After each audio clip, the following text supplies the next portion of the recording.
Okay, good afternoon, good evening, good morning to wherever you are in the world, and welcome to the Take a Deep Breath podcast or breathcast. My name is Mike Maher, and I'm a breathwork coach, and I'm the host of this channel. And have I got a surprise in store for you today? I've got Tom Sietas as the guest, and I'm going to bring him on in a second for this live stream where you get to ask him questions. For those that maybe haven't seen the first podcast that I did with Tom. Tom's a German freediver and he's got 22 world records to his name. Let me just give you a little flavour of some things he does. He does freediving. For those that don't know, that's going underwater on a breath, and we'll talk about that during this live stream. He held his breath for 10 minutes, over 10 minutes, which if you just take a moment now to hold your breath, you'll realize how impressive that is. On top of that as well, he did a breath hold where you take in oxygen, and we'll talk about this in today's session, where he did 22 minutes, 22 minutes. And there's a documentary out called 22. So this person is really a superhuman. We talk about people like Wim Hof being superhumans. Tom Sietas is a freaking superhuman. But what's so cool is he can take what he's learned and he can share that. And so he's big on relaxation. He's big on using the breath to do things to help us calm down, regulate our nervous system. So today we've got a bit of an agenda. There's 5 things we're going to cover. What I would say is, if you are here right now, I'm just going to be playing with the chat function a little bit. You can pop your questions in the chat for me. Maybe give me a thumbs up. Make sure you can hear me. And like I say, we'll bring Tom on in a sec. But just how today's going to go in this video. I had the privilege of spending some time with Tom in Corfu this year at his freedivers retreat. So I'm not sure if I can actually call myself a freediver. Apparently I can. I've done some free diving. But during that time with Tom, some special things happened with the breath. And we're going to talk about what happened and how it happened, because my breath hold times have never really been amazing. I was a chronic mouth breather my entire life. And what was able to happen in such a short period of time blew me away, no pun intended. So we are going to be talking about relaxation and coherence breathing today. We're also going to be talking about how Tom held his breath for so long, what I then did to hold my breath for not as long as Tom. I'll give you a sneak spoiler. It wasn't 22 minutes. But as I said in the title, it was a 300% increase. And we're going to talk about why breath holds are an important characteristic and marker of overall health. We do things in, for example, the oxygen advantage, where we get people to hold the breath, or we measure how long they can do that for. We do Bolt score, blood oxygen level test, where we see the first impulse to breathe. All these things are indicating breath health. And so we're going to talk a lot about that today as well. So I'm just going to make sure that you can all see and hear me. So if you can, may want to pop something in the chat for me. Let me know where you are in the world. Let me know maybe how your Christmas has been. Anything else you want to put in there, and make sure you get the questions in as well, because this is the benefit of doing a live stream, is you get to ask me and Tom some questions. We do have a very fancy retreat coming up in March as well, so I look forward to talking to you a little bit about that. Okay, right, I can see there's people here. I can't see the chat window. There we go, there's people in there now. Somebody's done 4 minutes. CJ, impressive, you beat me. We're going to talk about that as well. So without further ado, Tom Sietas, world record holder, freaking superhuman, and a friend now. I'm really pleased to call him a friend. So let's bring him in. Well, hey, Tom Sietas, welcome to the Breathcast. How are you doing today, my friend? Fine, I'm great. Thank you very much, Mike. Better than you, I think. Yeah. For those that don't know, I'm 4 weeks into a baby, and 3 days into a cold, and so I look pale, I look tired, but I've had the tea, and I'm powering through. I've just got to sit here, right? It's not that difficult, just sitting here. I can go to bed afterwards, but yeah, all good. Good Christmas, Tom. Good time, family, all that stuff. Lovely, very slow, not too much work. My kids are just they were so happy about all the presents, and we managed to keep the secret of Santa 1 more year. My son is 7 years old, and it was just magic. Yeah. Thanks. Oh, that's nice. Yeah, we've got all that to look forward to, I guess. The secrets of Santa and cookies and all that sort of stuff. I forgot to mention two things. One, I always forget how relaxing your voice is when you're talking, and it slows me down a little bit. So thank you for that. And number two, what I didn't mention to the audience is we have a special free gift for you as well. So you will want to stick through because you've just heard Tom's beautiful dulcet tones, and we do have an MP3 that we're going to give you for free to help you relax. So I don't know what's cooler than that. You come on a live stream on a Wednesday night, and you're going to get a world record holder's private exclusive breath MP3 that nobody else has because we only made it specifically for this. So dude, okay, so let's start off then, and maybe let's talk about breath holds in particular and what's going on there and why they're important. So I've got my own kind of thesis, and we can just have a bit of a conversation about this. But because I'm keen to get stuck into why and how you did your breath holds. But first of all, any thoughts on, like, are they an indicator of health? What are the benefits of them? Just anything that comes to mind, really. Mm-hmm. Yeah, actually, I started just extending my breath holds for being able to explore the underwater world for longer. It was just magic when I discovered like that there are so many beautiful, colorful fish. However, in the last year, something else has become important for me.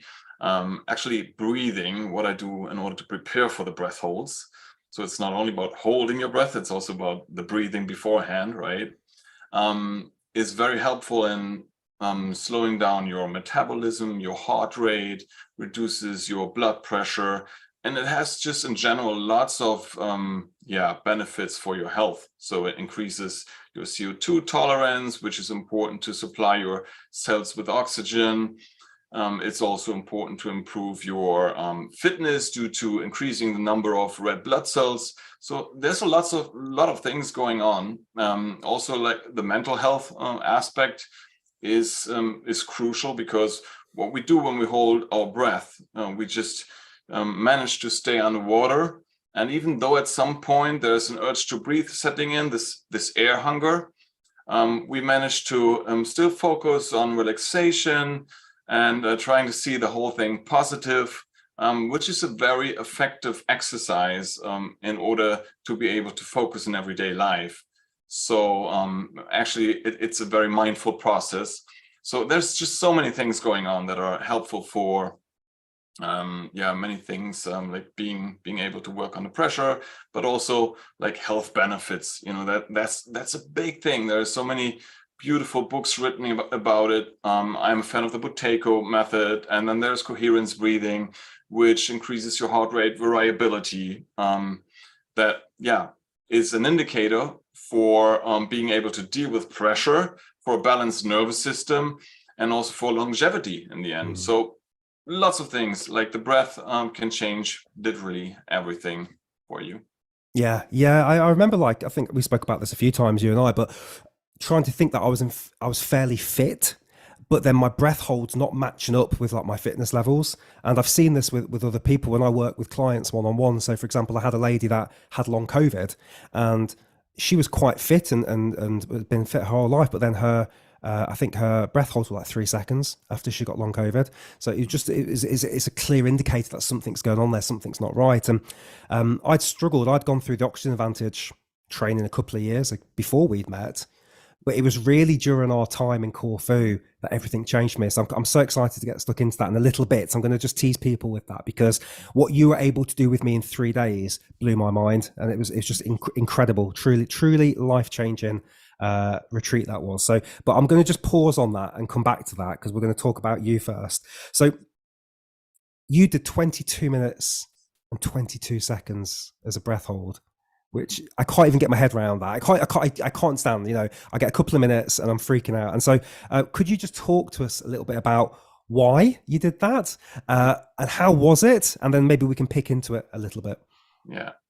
I think one thing is important to clarify first. There's two kinds of breath holds, basically. There's the normal breath hold that everybody does once he or she tries. That's normal air containing 21% of oxygen roughly. And for reaching the 22 minutes and 22 seconds, I inhale pure oxygen beforehand, which means you just have more fuel for your cells, basically. I'm much more proud of the record without pure oxygen, which was 10 minutes and 12 seconds.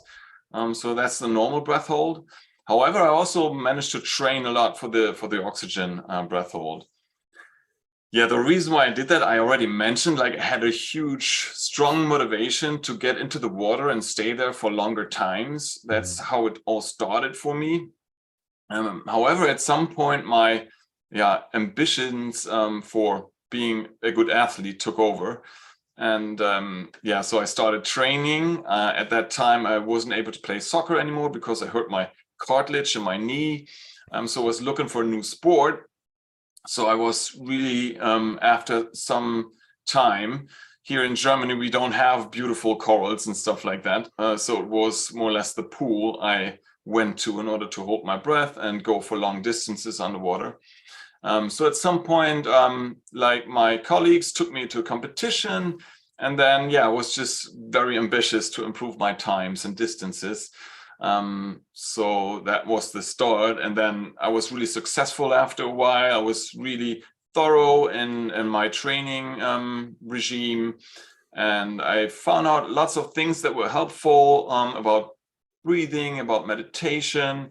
And I combined this to a method which was like in itself was a great motivation, because it was so interesting to discover my own body and reveal all these things that would help myself to reduce oxygen consumption, right? So it was also this physical perspective that was really fascinating. So it was the sport, then I was interested in my body, and all this together made me so successful at some point. And then I was invited all over the world to hold my breath in an aquarium-like thing, right? That was also, I mean, I was proud that I was able to do that. Felt a little weird though, to be honest. However, I also made some money there, which obviously is also important, especially as a student. But in general, it was fun to travel the world, meet all these people. I did lots of these Guinness World Record shows. So I met the strongest man, the tallest man, the woman with the longest fingernails, stuff like that. That was also one aspect of fun. And nowadays I still do the training. I do freediving retreats. I enjoy the underwater worlds, exploring caverns and caves, and I enjoy improving my health and fitness. So like breath is so fundamental for many things. Yeah. And, obviously I've got to know you over this past year. So sometimes I have to remind myself, this guy held his breath for over 10 minutes. It's just, I forget sometimes, because we're just having a chat about some things. Like, it's such an impressive thing. And when to reveal, I was at about a minute, just slightly over sometimes. Sometimes I get a little bit more, but generally my consensus was about a minute without doing the hyperventilation Wim Hof stuff. With Wim Hof, I could always get a lot more, but just holding your breath is much harder, especially if your lungs are empty. And then with you, we got. Do you remember the number? Do you remember the stopwatch number? I know it was more than 3 minutes and 20. I think 20. No, it wasn't that much. It was 3 minutes 14. 14. Point 6. I'll take that though. Maybe the stopwatch was a bit slow. But this is you blocked it in that preview image. So yes, yeah. Okay. So this blew my mind. So this is what I wanted to kind of jump into now, and then we can kind of go back and talk a bit about your record as well. But so you were very kind to invite me onto your retreat in Corfu this year, and I'd never been free diving, and so that was a whole scary and exciting thing. But then it was this thing called static apnea, which got me very interested. Would you mind just explaining for people what static apnea means? That's pretty easy. It's basically holding your breath underwater. Yeah. So once your airways are underwater, the stopwatch is started, and once they're out of the water, it's stopped. So basically, it's stopping holding your breath, which is in the long run much easier underwater than on land, on air, because there's the dive reflex and other things. And it's basically floating. So it's much more fun also. You told me a good story actually about how like you get people asking you to pretend to be dead in swimming pools. There's like a Yeah, side job. I had like 5 or 6 of these requests from TV companies that wanted to show me just floating on the surface, pretending to be dead, so they could stop the time it takes for the lifeguard to discover that, Yeah. which I found really mean. So I never took the invite. But obviously, if you just hold your breath, nobody knows what's happening inside, right? So you could potentially be dead at any point. Yes. So it's really tricky for the lifeguards to see if you're doing in a bad shape. Yes. So you should never do that. And while we're at it, I really urge everybody not to try these techniques I teach alone in the swimming pool, because that's the greatest cause for accidents. You could potentially die doing that, because there are so many ways you could black out on a breath hold. For example, when you hyperventilate at the beginning, you reduce your CO2 level, your vessels will narrow, like will constrict. So less blood reaches your brain, then you inhale. And when you inhale, your blood pressure is further reduced, and then you could black out even before you go down to dive. So it's basically, it's called a packing blackout. This is something that could happen before you even dive. And if that happens and nobody's there who knows what to do, you could die, right? If you're alone, you could die. Apnea diving is often considered a very dangerous sport. However, in competitions, we never had a fatal accident, just minor accidents, because we focus a lot on safety. While people who try holding their breath in the swimming pool on their own die like every year, we have some cases. Okay, Yeah. so it's much more dangerous to do it alone than what we do when we go like really deep. Yeah, it says good. So nobody go and try and do this off the back of this podcast. I felt very safe with you because obviously I was with the world record holder, so I felt very, very calm the whole time. I'm just going to share a couple of photographs actually from the actual retreat. Oh, nice. Just let me know if it pops up, Tom. Because I saw something and then it went away.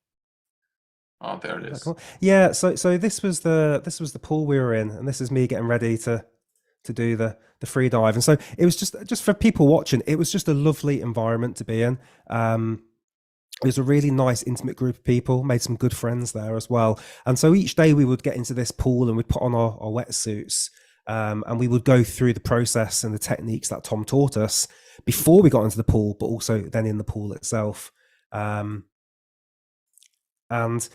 this is me just getting ready to go down. I think I've got some of me with my head underwater. It's funny because it's like you say, it's like it's the thing you're told not to do at school. It's like you don't play dead in the swimming pool. So this is me now under, and this is Tom guiding me and talking, so I can hear everything here.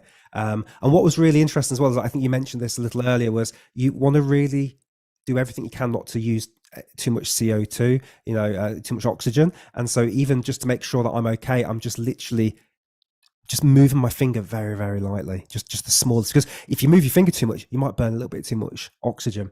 And so this was all very, very safe. And yeah, I just very good memories here. And so I think day one, I got to kind of over 2 minutes. And by day 3, I had you talking me through it. And I've got a video which I'll upload at a separate time, where I'm just under the water and I'm going through the stages you go through when you're holding your breath. And you're giving me the times, and your voice is so relaxing and you're so encouraging, and you're saying, come on, Mike, you've got this, you can do, you're completely safe, you're completely fine. And what I found so incredible was, yes, there's a physical element to this, but to me, it was the mental element, which I found so surprising. And even now, I don't know, it's 6 months since we did that. I can't remember. I've lost track of time. It feels like it was a week ago. The mental elements that I learned from you have stayed with me, because when you're holding your breath for several minutes underwater, it makes everything else in my life less stressful, because I've gone through that kind of intense process. And you kind of, this is just my rambling of this, but I kind of faced myself head on. This is how I thought about this last few months. And I had to face myself, and I had to face that anxiety, because I know on a scientific level I'm fine, and yet I'm so uncomfortable, and I know that I'm only a second away from being comfortable again, because all I have to do is raise my head and I feel completely fine. So there's this weird battle that I went through of knowing that I could raise my head at any stage, but I chose not to, and I chose to kind of go with this breath hold. And so I learned so much about myself, which sounds crazy because you're just in a swimming pool holding your breath, but at the same time it really was like a life changing thing for me. Do you find that happens with other people as well? Do you have those sorts of results with the people on the retreats? To be honest, it happens all the time. Yeah. And what you don't know, that's actually one reason why I invited you over, because I knew that you know so much about breathing, and I just wanted to make you have this experience, because I know what it does to people. As you said, like, even if you're in a physical very good shape, it's the mental side that needs to be built and developed in order to be able to go that far and that long underwater. Yeah. So you basically, even if you know, like, there's a lot of oxygen left in your body, you have to convince your subconscious that you're still okay, and that takes some time and persuasion, right? It's not that you just have to know it in your prefrontal cortex. It has to go deeper than that. Okay, so you have to really experience, hey, wow, I'm doing this and I'm still okay. So going step by step and finding out your limits, will convince your body basically that that you can do more than you thought before. Yeah, I had this goal. I would be so happy if I could get more than 3 minutes. And then your brain is so sneaky that as soon as I got 3:14, it's like, I need to get 4 minutes now. And I'm pretty sure if we'd had another day, I think I could have got to 4 minutes, but we went and did the ocean after that. But incredible. So big thank you for the invite. And I just enjoyed all of it. So we had we had some meals together. We would do that. We'd go out onto the water. I wasn't for people watching, I wasn't great at the free dive. I had a lot of problems with my ears. There was a lot of pain there. But then part of me was thinking, you know what? It's been 40 years. I've never done this. Probably there's some adjustment there. So maybe it would get easier when we try it again next year. But it was really beautiful being in the water as well with you. And I feel like you're a bit of a superhero, because like you put on this blue costume. And I remember somebody lost their snorkel, and he's like, I'll go and get it. And it's like, this is like, I don't know, like 50 meters down. He's gone. Turns out, for people watching, the snorkel was on the boat, and the person just forgot they left it on the boat. So that was a bit awkward. But Tom was freaking superhero jumping under the water. Do you remember that? Yeah, looking for that. Yeah. So let's talk about how that happened then. So this probably links us into relaxation a little bit. So and I know there's mammalian dive reflex and a few bits here, but I just wanted to hear from you really. How are people improving their breath holds with you? What's the process that's going through? Yeah, I mean, as you said, there are two sides: the physical side and the mental side, and it's both intertwined at some point, obviously. So what's very important is the breathe up. That's what we call it in freediving, the breathe up. Where you have a few minutes where you have to really calm your system, where you want to slow down your heart rate. And of course, there are different breathing techniques. You've been teaching lots of them. And I have developed my own technique, how to do it. And that's what I teach people in the beginning. Okay, calm your nervous system first. That's very similar to the coherent breathing that is also taught. It's a very mindful type of breathing where you're getting into the situation you're in, where you forget about your thoughts of the future or the past. So you're basically very much in the moment. And what I also use is I have your face touch the water surface. So it's also like activating your senses and your dive reflex. The mammalian dive reflex, as you mentioned, that slows down your heart rate even further. So that's physical elements. And also the mindfulness is a very mental process. So it's about your mind coming to a rest. And it usually takes like 1 or 2 minutes. And that also is intertwined with the coherence breathing type of part, where you have a very equal equal exhalation leg to inhalation leg. So it's both roughly about 5 seconds. I do it a little shorter for the free diving. And that's where, like, basically due to the mechanism of the lungs, your heart rate is, more in sync with your breathing. And that, brings this increased heart rate variability with it. Yeah. So I'm sure you heard of it. Most of the viewers probably haven't, not sure. Once you have the same inhalation as exhalation length, your heart rate is going to accelerate and decelerate equally long. So that's very complicated now. Okay, so heart rate variability is basically an indication that the nervous system functions harmonic.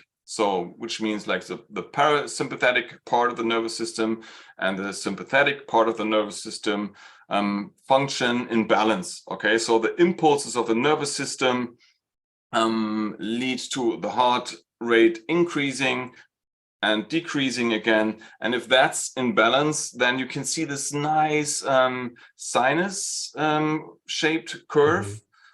We have lots of beautiful devices for that, biofeedback devices that can show. It takes about 30 seconds of this type of breathing to have your nervous system in balance and to have this beautiful curve. And that's where you want to be in. So you're basically also physically in a very good shape, and you're mentally right there in that particular moment, which is very important, because then once you advance to the diving, you will experience also feelings that are not like really nice. The first phase of the free dive and breath hold is always beautiful to me, but then at some point the urge to breathe sets in. That's this air hunger I mentioned before. And there, you don't want to think, oh, this is so terrible. This is the worst thing that has ever happened to me, right? Because that actually, triggers adrenaline.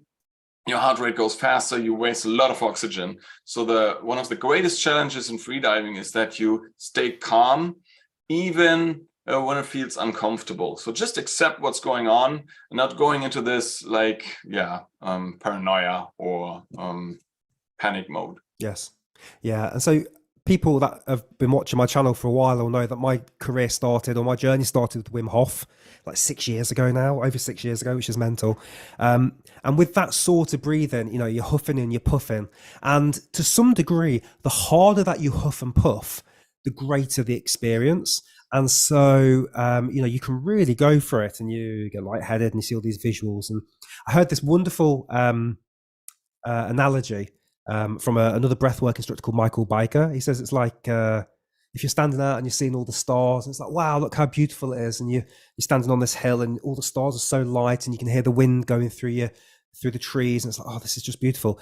But if you've been doing if you're very stressed, or you've been like big stressful breathing exercises, or you're just like on your phone all the time, he said it's like taking somebody out of a disco where the music's like do do do do, and maybe they had some alcohol, and the lights were so bright, and so you take them into the forest, and they can't see the stars and they can't hear the wind because they're so like good to go. And so what I learned from being with you in Corfu on that retreat was you have to relax. I had to relax. There's nowhere else to go. I couldn't huff and puff my way through this, and there was many times, I don't know if you remember, I would just go deep underwater, and you were like, I'd come back up and you're like, hey, you didn't do the preparation first. And I just wanted to get it over and done with, but of course it was false economy, because I wasn't preparing my body and my mind. I couldn't go very deep. I couldn't go very long. And actually I had to learn to take those breaths at the top and slow down and get my body calm. Otherwise I couldn't do what I needed to do. So it was I done the Wim Hof retreat. I did the James Nestor retreat this year. But really I probably learned my greatest lessons from you and from that retreat, which is like, you can't just go at 100 miles an hour. You have to be able to slow things down to get further. So that was that really was a very poignant lesson for me this year, was slow it down, do the prep work, face yourself as well, because again, you got your head underwater. People watching, there's nobody there. It's just you and your thoughts.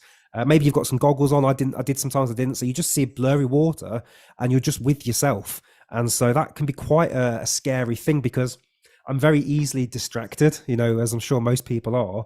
But you can't get your phone out, you know, you can't do anything. You just got to be with yourself. And within that was a lot of freedom, but you had to go through the pain of understanding that journey first. So that's why I highly recommend like what we did, because it was just incredible. Could you share, Tom, with people a little bit about the emotions that you apply to your breath holds? Because this was really interesting.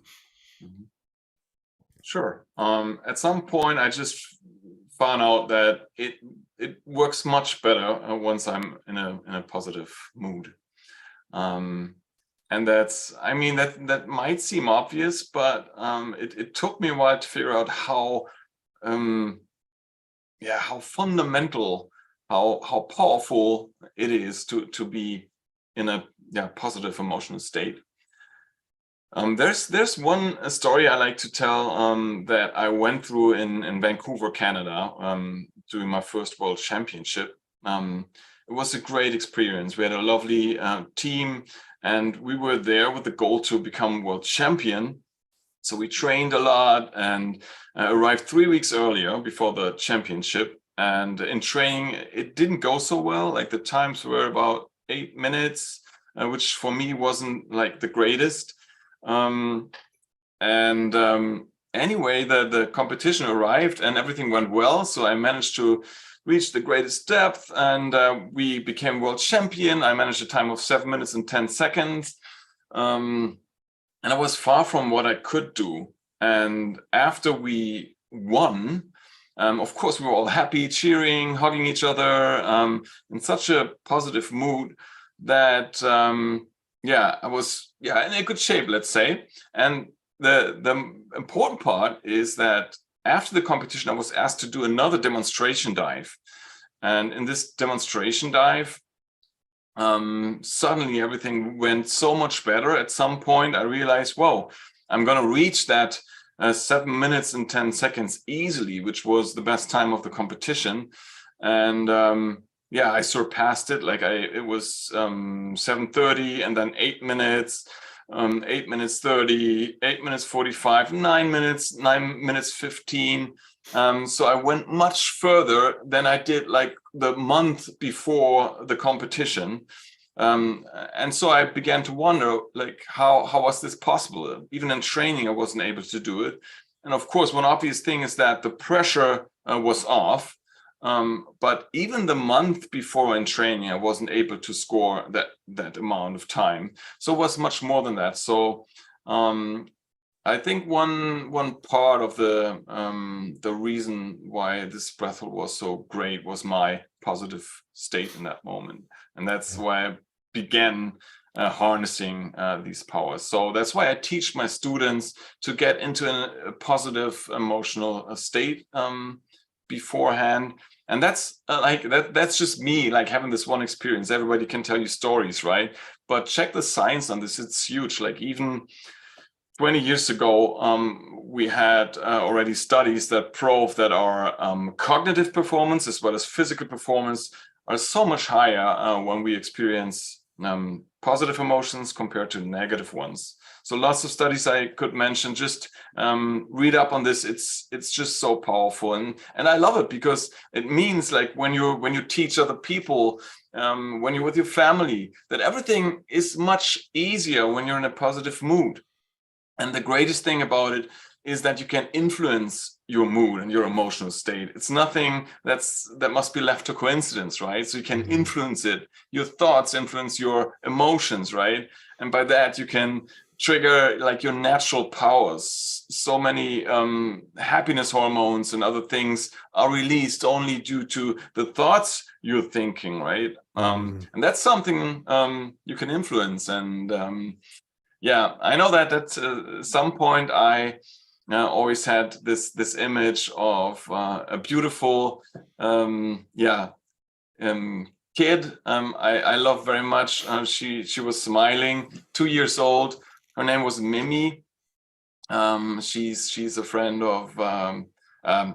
She's the daughter of a friend of mine in Dubai. Ashraf is his name. Maybe he's listening. Hi, Ashraf. She was just making me happy. And at some point, every time I dove, I had her image in my mind, and that helped my times a lot. So that's the reason why I try to make everybody who's in my courses feel nice, and that's why I really like creating this positive atmosphere, because also what goes around comes around, right? And Yes. life is so much easier when you help the people around you, and when you help them to elevate instead of I don't know, criticizing them or pointing out the bad things. So that's a great thing about what I've learned from freediving. Yeah. And you told me that you tried different emotions, and you tried like frustration and anger. And can you Yeah. just share for the people watching what happened when you tried anger and frustration? What happened to your breath holds? It's just so bad. For example, I told you a little bit about the positive feelings already. You can distinguish a little between pride, gratefulness, and joy and stuff like that, but that gets kind of blurry. It's tricky to really differentiate there, but it's definitely easy to distinguish joy from sadness or from being angry, because being in a negative state really changes things dramatically. So your heart rate elevates like hell, and you just waste so much oxygen because your heart rate is so much faster. I can give you one example where I really tried, because I wanted to find out what happens when I fast for a longer period of time, because I knew that there are freedivers who have been fasting for 1 or 2 weeks, and then they had these huge times, and it does make sense. Your metabolism goes down, so I really wanted to try that, and I did, but for me it didn't work at all. A little spoiler here, because after like 5 or 6 days of fasting, I felt so terrible. Even though my heart rate was very slow, I just, like, my mind wasn't up for it. I tried the 6th day, the 7th day, and so, like, I think for 8 or 9 days I went on, but I felt like worse and worse, and my times just went like ridiculously fast down. So it was much worse than in normal training. There must be a better example, but I can't think of any right now. Yeah, well, I just think it's so powerful that, because we hear, don't we? We always hear that, oh, how you think, affects your mental health or your physical health. But it's always a bit hard, I think, to make that connection. But the fact that you can put your head underwater and count the amount of seconds and apply a specific emotion to your thoughts and see objectively, the exact seconds that were influenced by that thought process, that was so interesting to me, because we're told, think about, try and be positive, try and be relaxed. But actually, you can see what that does to your breath hold. And as we spoke to anybody that's just joining us now, your breath hold is an indicator of your respiratory health, of your physical health, of your mental health. And so by putting yourself in the right state, that influences that. And obviously it's influencing your heart rate variability, we spoke about, and other things. I've got a couple of questions in the chat, Tom. So people said the first rule, etc., is to be relaxed, ? To be positive and calm, ? So I think I'm saying yes. Is there anything you want to add to that? So it's different things, right? Being relaxed or in a positive mood. I'd say definitely relaxed is the most crucial part in freediving. However, you want to inhale as much oxygen as you can. So, but that's not the difficult part, right? So inhale as much oxygen as you can. Don't exhale while you're underwater, and then try to stay relaxed during the dive. Yeah, that makes sense. Yeah. So positivity and distinguishing feelings that have influence, that's really fine-tuning. Yeah. So there was a person I interviewed a little while ago, and he was saying that he was talking about box breathing. So if people that don't know, box breathing is inhale, hold, exhale, hold. Typically do it to a count of 4, so you're kind of doing 16 seconds per breath cycle. And he said something which I chuckled at, because it was really good. He said, if it works for the military in the most stressful situations, it can probably work for you, in your corporate job. And I was like, oh, that's quite true. Because sometimes you think, oh my God, my job's so stressful. There's people out, and obviously everyone's stress is relevant. But I think the same is true of what you're talking about here as well, is if positivity and relaxation helps you hold your breath for longer underwater, maybe it can help people watching this feel more relaxed and calm in their day-to-day life. In fact, I know it does, because I've applied that to myself and it has made a big difference. And so if you take anything away from this conversation today, people watching, it's that no matter what the situation is, if you can take a moment to pull yourself out, take a few breaths, and we'll talk about coherence breathing in a little while. I've got this little special gift for you in a second. But if we can take a few moments out of our day, it can make a big difference. Because sometimes we're very reactive and we go all the time. And it's only when you take a moment, or you've not got your phone with you in the toilet, or whatever, and suddenly you're by yourself and you take a moment, and it can be very peaceful. But we don't always allow ourselves to take those moments because we've made a fantastic world that's so busy. And in fact, there's something you said, Tom, on the retreat, which I still remember, which was you had your cup of coffee, and I'd had so for people watching, before we would do the static apnea, we would fast. And we would fast till like 11 a.m., something like that, which is very difficult for me because I love breakfast. And so it's like no breakfast. And really, I think you would like no alcohol the night before. You want to be in a good position to really do this. So it's okay. So you kind of feel like you're in this good position. So after the work is over, after we've done the static apnea, and we can have a coffee, because caffeine affects your breath hold. You can have some food. So I'd have like 2 coffees, a smoothie, and then even like an hour later, Tom still has his coffee. And I was like, what's going on? Why have you still got your coffee? And you're like, I'd just like to take my time and enjoy the coffee and taste the coffee. And I was like, oh, this is a very weird concept to me, because I just smashed the coffee back. Again, just shows the difference in like mentality around slowing down and enjoy. I don't think about enjoying the coffee. I just think about getting that coffee in to get me going, whereas you're enjoying the flavor. So many lessons learned there. So I want to talk a bit about the MP3 we've got for people. I'm going to pop the link in the chat now.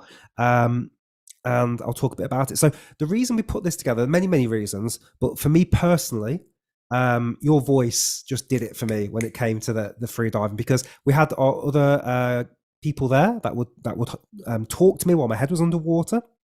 But every now and again, you would come up into the pool and you'd be like, okay, Mike, you're doing really good. And I can't do your voice like you can, obviously, but something about your voice gave me that extra push as well. There was just the way that you, and obviously knowing that you were a world record holder, Guinness World Record setter, there's all these things going on, but your voice just helped me get so much deeper into the zone. I was like, I really want a guided meditation from you. So thank you for putting that together for people. So I've just shared it in the chat. It's also in the link. And if I just share my screen, just bear with me. If we go here. So I've put this link in, and all you need to do is if you just pop your name and email address in, and we'll send you the audio track. And it's about 10 minutes long. It's got some really nice music. This is Tom, by the way, in case you haven't seen this. This is Tom underwater. It's cut his face off a little bit there, but once if I can zoom out now. But yeah, so that the link is in the chat, and give it a try. And I would recommend, with anything like this, do something like this for like 30 days. That's always my recommendation. Don't just do something once, because I work with a lot of people one-on-one, and sometimes people feel a bit stressed because they'll do a breathing exercise with me, and sometimes they might even feel a little bit more stressed because they've got all these expectations on themselves that things need to be better straight away, and then if they don't, there's something wrong, and all this sort of stuff. And so I always say just be patient with yourself and just enjoy the process and just go through it. So this breathing exercise is really lovely. Tom guides us through a series of bits, which we can talk about in a second. But I would suggest playing it once a day. When's good, Tom? Morning, afternoon, either? What's good for people to practice this? So I do it in the morning. I mean, not particularly this one, but I always do a breath work session in the morning and in the evening, because the morning helps me to focus on what I want to reach during the day. And at night, it just helps me get to sleep more easily. So that's the 2 times. However, I already mentioned this on the MP3. It is also helpful if you have a very stressful day, if you have like beautiful children that like I have, who take a lot of energy from you, who are a lot of fun, but sometimes you're a little stressed out. Then it helps you to calm down a little. So it's about relaxation, right? So once you have all these stress hormones building up, and you just take like 10, 15 minutes, try this MP3. It will get you down, so it will help you to rejuvenate during the day, and coming back to your energy again. So morning, evening, and whenever you feel stressed, basically. Yeah. So you've got there world record holders MP3 free guided breathing exercise that doesn't exist anywhere else, and that's yours. So enjoy it. And later on, I'd love if you hit me up in the comments or DM'd me on Instagram or contacted Tom. Just let us know how you found it. But I would say, just try and get yourself rhythm. Tony Robbins says if you can't find 10 minutes, you don't have a life. And I've been there. I haven't got 10 minutes. I've got 10 minutes to stretch. I've got, all these different things. And so I have to really work hard to carve that time out. But knowing the benefits of these breathing exercises and what they can do for us, if you can just find a little bit of time in the morning or before you go to bed, play it on your phone or on your speaker, it can make a big difference. And which leads me really nicely on to, I've got a couple of questions here actually. So I'm going to go to the questions in a sec. What I want to just talk to people about is what our project that we've got coming up now as well. So I've been on 3 breath retreats in my time. The Wim Hof, the James Nestor, who wrote the book Breath. And that was this year in Costa Rica, and Wim Hof was 2016 in Poland, and your retreat in Corfu. And as I said earlier in this live stream, yours was the one I walked away with stuff from everybody. They were all wonderful, but I walked away with the biggest lessons for me internally from your retreat. And so for people listening, we got talking, and we're like, we could put a really good retreat on together. I've interviewed 75 of the world's top breath experts now. I've published 300 videos on this channel. I've written courses, we've got blogs. And so I've been, as my girlfriend would say, a little bit obsessed with breathing now for about 5 years, to the point where she don't want to hear me talking about breathing, which is completely fine. And I'm even getting my baby to nasal breathe very safely, just gently put his lips back together when he's opened his mouth, very, very gently. I'm not holding them together if anyone's worried. And so I thought, we could do something really cool together. So for the first time, we're announcing now that Tom and I are putting on a breath retreat, and it is in Tenerife. And I'll just quickly share my screen. And if anybody's got any questions, and we're going to go to the questions in a sec as well. Tom, has that popped up now, that screen? Yeah. Yeah. So this is in beautiful Tenerife, and it's on Sunday the 26th of March until the 2nd of April. We've got our own private pool, so we will be doing static apnea together. It's an absolutely beautiful place. We've only got 26 spaces, so it's very, very exclusive and limited. And basically, Tom and I will be taking you through day by day different techniques, different exercises. There'll be lectures about breathing. We'll be doing static apnea together. Brunch will be included, and we'll also be doing a nice barbecue on the last night. And we've got Tom, by the way, you blew my mind with this. So Tom will take us through his specific yoga stretching routine, which helped him get his world records, which I've practiced a lot since we did that. So this is happening now. The link is in the description. Tom, is there anything you wanted to add to this? I'm really excited. I can't wait to be with you in Tenerife and some lovely people. I mean, it's really lovely to hear you talking so nice of me, but I think I should be also mentioning that I'm really proud doing this together with you, Mike, because you know so much about breathing. As you said, you've been obsessed for 5 years now, but I really enjoyed the conversations we were having during the breaks in Corfu. We talked about the effects of nitric oxide. So we did lots of in-depth discussions about what breathing techniques could help me even further my time, my breath hold times. And I really enjoyed that. And I can tell this guy, though he asks questions most of the times to other breathing experts, he is an expert himself. He blows my mind. He knows probably even more than me sometimes, and definitely in some fields. So yeah, your knowledge is really you know so many things that are impressive to me, and I'm pretty sure that you can help me increase my breath hold time. And Mike does not only about the Buteyko method in depth. He has taken a lot of training, you're a training, what do you call that, a teacher trainer, I think, in the Oxygen Advantage system. So he knows how to train instructors, and he has in-depth knowledge about many different types of breathing, functional breathing, Buteyko, and everything that's out there. Of course, breathing is not new, but he knows the science about it, and he's really good at teaching it. He has given me like 2 or 3 private sessions himself. And yeah, that's one thing I really wanted to add here. Thank you. It's really great, and I've also been enjoying, like, we have prepared a lot. We've put this all together. We have developed a schedule, and it's really fun working with you. And I wouldn't do it if you weren't that empathic, sympathetic person that you are. And I'm really looking forward to that. I can't wait. It's like a little treat for me as well to get to go to Tenerife. So for people watching, we're going to do questions in a second. And I know there'll be some people that are maybe thinking about this. If you want to ask any questions afterwards, you're welcome to do so. You can drop us an email. You can find me on Instagram.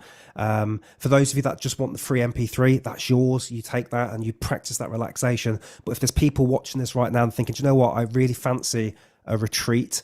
And you know, whenever I do anything now, any projects or any videos, I always think, what would I have wanted like 5 years ago? And to go on a retreat like this 5 years ago would have been just incredible, you know, to go through and not only learn about the big breathing exercises, the slow breathing exercises, but also spend time with a Guinness World Record holder that held his breath for 10 minutes and 22 minutes, you know. So there's a lot going on here. As I said, it's only 26 spaces. The dates again for people that are thinking about this, I should remember off the top of my head, is Sunday the 26th of March until Sunday the 22nd of April. All the information's on the webpage. There are rooms that you can book, shared rooms or individual rooms. And if you've got any questions, please ask us. And we hope to see some of you there. It would be really lovely to spend some time with you. So what we'll do, let's jump into a couple of questions now as well. Someone's asking when they're going to get the MP3. So you just need to sign up. The link's in the description and it's also in the chat. So if you just follow the link to the MP3, you'll get access to that as well. All right, let's see what questions we've got going on here. What about diet? What we have eaten the day before can change or influence the time that we keep our breath? So I think people are asking, what they eat the day before affect it? The day before, you shouldn't eat too fatty. However, I've experienced that it doesn't make too much of a difference. I think it's much more important what you eat before, or what you not eat before the breath hold. So, like, as a general rule of thumb, it was 6 hours of not eating earlier, but there's a whole whole science now what helps you fine tune your biochemistry. So taking some sugar 3 or 4 hours before, even some salt in order to change the acidity in your blood. So there's a whole science out there. To be honest, I'm not an expert in diets. I just did the basic diet and focus on my mental and breathing techniques, and that did well for me. But there's what's most important is that you don't have anything in your stomach, so it doesn't need to work that much and consume oxygen. Yeah, and I think most people, I can feel this. If I have a huge pizza the day before, I can feel that the next day. I can feel something's off in me. But if I've been eating really clean veggies, salads, some lean meats, I feel pretty good the next day. So I think, you just play with it. But yeah, the big thing was the fasting and not having alcohol the night before. That was the big things that made a difference for me when I was with you. What's the best training / breath work to increase carbon dioxide tolerance, in your opinion? There are lots of tables out there that could help, where you just increase the time you basically have to fight against CO2. So I guess doing this on empty lungs makes it much quicker. So the CO2 builds up quicker. Doing a couple of breath holds until the urge to breathe a little further, and do it in a structured way. So you slightly increase the amount of times, the breaks in between the breath holds. So for example, you do on empty lungs, you do a 1 minute breath hold, then you do a 45 seconds break, then you do another 1 minute, then you reduce the breaks in between. So in order to face more CO2, basically. So there are lots of these tables out there. There are apps for your smartphone. I think one is called the Free Dive Trainer, I'm not sure. But in general, I think there are techniques that are a little bit more helpful depending on your goal, right? If you're saying CO2 tolerance, the question is, do you want to hold your breath longer, or you want to deal with these levels so it's healthier for you, right? Because more CO2 in your cells or in your body has oxygen, easier release from hemoglobin, and these processes are important for our health. Like lots of processes in our body depend on CO2.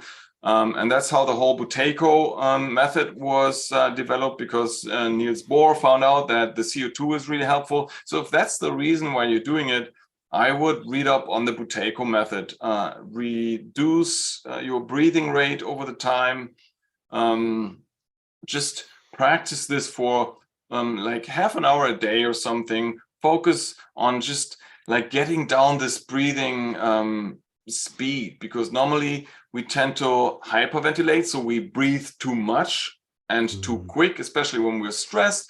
You know, this effect when we face stress, like the sympathetic nervous system speeds up our heart, adrenaline is released, and then we tend to breathe faster. And that's what happens when we have this busy schedule you mentioned, Mike, right? We sit on our desk, so we're really stressed, and we breathe faster. So we want to turn back or fight against this type of breathing by breathing just slower. And that's like with everything, with the training underwater, the refocusing of our mind. The more often and the longer we do it, the easier it gets, and the more often we take our time for a session that we breathe slowly, the easier it will get. It won't come quickly. And as you said, Mike, that's why I recommend taking about 30 days or so in order to really find if something works for you. Just go down a notch. Like, for example, if you breathe like 18 times per minute, try 15 or 14 and do this for several days, and then try to progress step by step.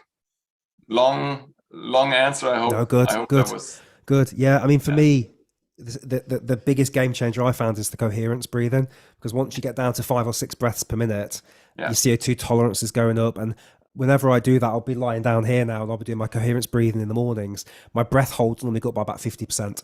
Just on empty lungs, you know, it's incredible, because I'm able to relax more into it. So I think just taking a moment, because we're gonna draw this to a close shortly. There's been a lot of advice here, a lot of information, and YouTube is a wonderful place that anybody can go and give any advice, and you don't need to have any qualifications, and you can say anything you want about anything. And I think it's worth just calling out the fact here that you have a true record holder, a free diving world champion, giving this advice, who's been there and done that, and somebody that's held their breath for 10 minutes and 22 minutes. And so you might want to go back and rewatch some of these bits of advice and tips and tricks, because there's a lot of nuggets here. And this is the stuff I would have wished I'd had 5 years ago, because I was huffing and puffing and going as hard as I could. But it's only through the relaxation I've been able to find my inner peace more and be able to slow down. And I thought I would get that through, but it wasn't there. It was here through the calm, the slow, and the peace. And so so just remember that you've had a real expert today on here, like our guests. You know, we vet our guests, but Tom's been a person that's without being too much of a pun, you blew me away from the first moment we spoke, because you got so much information. And if you're looking to make a change in your life and you're looking to feel healthier, maybe you've got anxiety or stress or depression, or your fitness is really not where you want it to be, within these 60 minutes of what we've just spoke about are some real nuggets of things you can do now to change that. And in particular, getting that MP3, the link is there, you can start playing with that. You can, after this, play that MP3 and just start doing Tom's breathing exercise. Listen to his sexy voice as he goes through that as well. Just last couple of questions. Let's see. I'm sorry if I miss anybody else off here. Alexander Technique, I have heard of that, Simon. Thank you for sharing that. Joanne, you've said, I do find that some days I can breath hold more than others, but I find forgiving myself is the best way. That's interesting. Yeah. So finding some peace within yourself. Yeah. The breath holds I find do vary. You know, if you've got stress, Monday's a bad day for me. Saturday's a better day for me to do a breath hold. You know, if I've had alcohol the night before or different things, breath holds can vary. But yeah, I think you're right. Be forgiving and find peace. Cool. Tom, anything you want to close us with? I've been listening so much to what you say, so it's hard for me. It always takes some time for me to think of something. Maybe that relaxation sometimes is not only good for health, but also high performance. And that's a funny thing about free diving. That you have to fully relax to be able to show great performance. But it's also very important for health to be relaxed and to know techniques that really wind you down. So breathing helps you physically to be able to store more oxygen, to tolerate more CO2, and to get you in a very good shape. But I think the far more important thing here is what it does to you mentally when you experience how easy you can overcome boundaries, limits that you've set for yourself, and how fast you learn how to adapt your mind to really challenging situations. So that's the three things I would like you to take away: physical and mentally. Yeah, lots of things. I just love how these breathing techniques help you. And on the MP3, I combined 3 powerful techniques that calm your nervous system and then get you even deeper into that relaxation. Don't do it though before a challenging task where you have to be really quick, where there's where you have to react quickly to others. Because it really calms you down so much that it takes some time to get back to life. Right, Mike? I mean, yes. Do you remember the 20 minutes meditation? There was a long answer again to your question. No, good answer. I don't, to be honest, I'm not sure. I want you to take away as much as you can from breathing. Yeah. Thanks for listening. Yeah. Well, thank you for your time as well. It's always a pleasure to talk to you. And what I love about doing these conversations is people can go back and rewatch it and they can find all the nuggets of information. It's all there now for free for people to find. The MP3 is there as well. And hopefully we'll see some of you in Tenerife. This is my first retreat. Tom's done many, but this is my first one. And so I'm very, very excited. It's a bit like, you know, if you won the lottery and said, what would you like to do the rest of your life?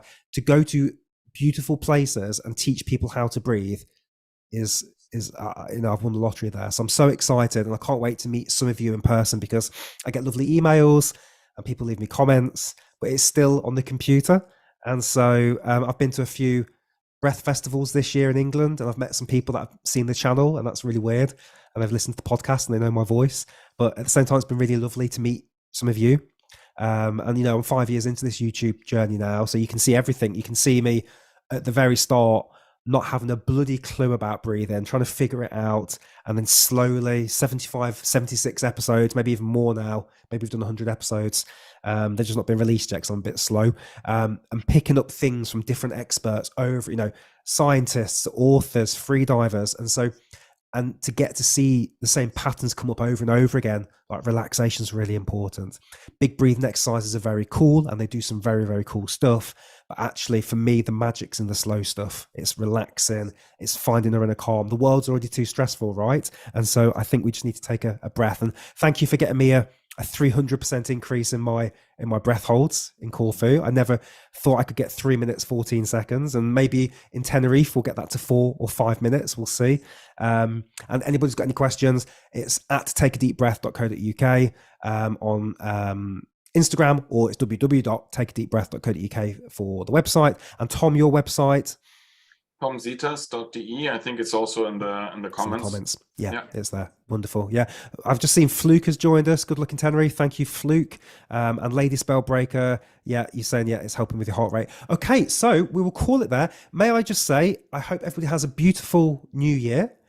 This will be our last piece of content for 2022. So a big thank you for being part of this 6-year experimental journey on Take a Deep Breath. I appreciate all of you and everything that you have done and all the comments you leave and all that sort of stuff. I offer coaching, and if you want to look into that, you can find it on the website. And I really do hope some of you will come and see us in Tenerife as well. Thank you. And